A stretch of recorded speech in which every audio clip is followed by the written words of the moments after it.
আসসালামু আলাইকুম। আশা করি আপনারা সবাই ভালো আছেন। আপনাদের দোয়া এবং আল্লাহর অশেষ মেহেরবানিতে আমিও ভালো আছি, আলহামদুলিল্লাহ। ভারতের এক লোক সৃষ্টিকর্তা এবং মৃত্যুকে চ্যালেঞ্জ করেছিল। সেই লোকটি বলেছিল, মৃত্যু আমার হাতে এবং সৃষ্টিকর্তার কোনো হাত নেই। এমনকি সে বলেছিল 12 মাসের 12 তারিখে দুপুর 12টায় ওই লোকটি মারা যাবে নিজের ইচ্ছায়। এখানে সৃষ্টিকর্তার কোনো ক্ষমতা নেই। নাউজুবিল্লাহ। তারপর যা ঘটলো তা জানতে এই ভিডিওটা সম্পূর্ণরূপে দেখবেন। ভিডিওটা শুরু করার আগে আমরা আল্লাহর কাছে একটু দোয়া করে নিই। হে আল্লাহ রব্বুল আলামিন, তুমি আমাদের যাবতীয় বিপদ আপদ এবং তোমার যাবতীয় গজব আজাব থেকে রক্ষা করো। যারা আল্লাহর গজব আজাব এবং যাবতীয় বিপদ আপদ থেকে রক্ষা পেতে চান তারা অবশ্যই কমেন্টে আমিন লিখবেন। প্রতিটি মানুষকে একটি নির্দিষ্ট সময় দেয়া হয়েছে, সে সেই নির্দিষ্ট সময় পর্যন্ত দুনিয়ায় বসবাস করবে।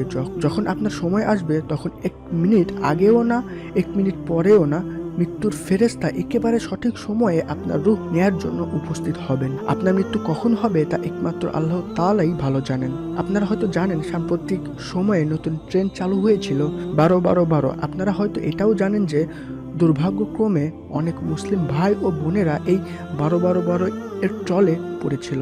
যে ঘটনাটা আমি এখন বলতে যাচ্ছি এটা কিন্তু সত্য ঘটনা, আমি বানিয়ে বলছি না। আপনারা হয়তো শুনেছেন কৃষ্ণপাল নামের একজন, হয়তো আপনারা চিনেন, যিনি ভারতের নাগরিক। উত্তরপ্রদেশে তার বসবাস ছিল। সে সিদ্ধান্ত নিল সে আল্লাহকে চ্যালেঞ্জ করবে। সে ঠিক করলো সে 12 মাসের 12ই ডিসেম্বর 12 তারিখের ঠিক দুপুর 12টায় সে মারা যাবে। তো সে কি করলো? সে 12 পৃষ্ঠার একটি নোট লিখলো এবং সেই নোটে তার মৃত্যুর কারণ ব্যাখ্যা করলো। সে লিখেছিল, আল্লাহকে, ঈশ্বরকে, আমি কবে মারা যাব তা আপনি নির্ধারণ করার কেউই না। আমি আমার নিজের চয়েজে মারা যাব। আমি যখন মরতে চাইবো তখন মারা যাব। এবং সেই একই সময়ে মারা যাবার সিদ্ধান্ত নিল 12ই ডিসেম্বর দুপুর 12টায়। সে খুব সকালে উঠে মৃত্যুর প্রস্তুতি নিতে লাগলো। তার লাঠি, ইট, পাটকেল, পাথর সব তৈরি ছিল।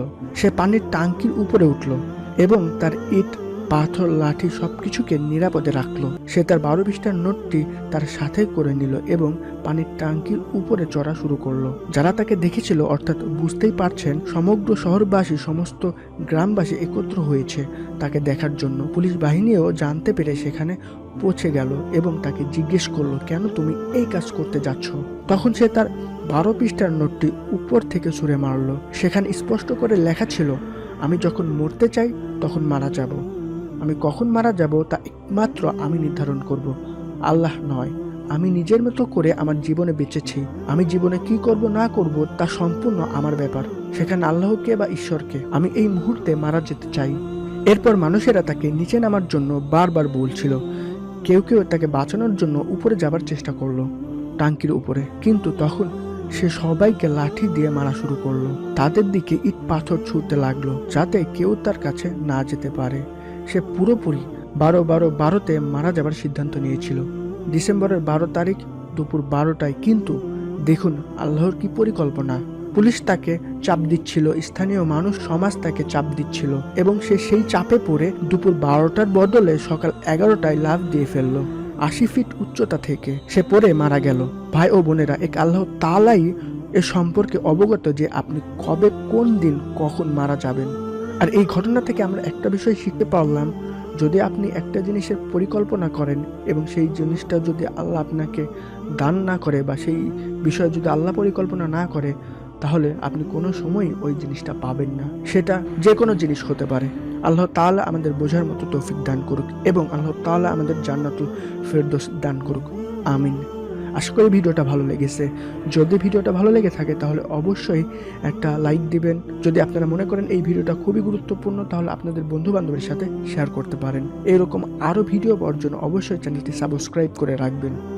আমরা ফেসবুক পেজেও এরকম ভিডিও পাবলিশ করে থাকি প্রায়। আমাদের ফেসবুক পেজে গিয়ে ঘুরে আসতে পারেন। প্রথম কমেন্টে ফেসবুক পেজের লিংক পিন করা আছে।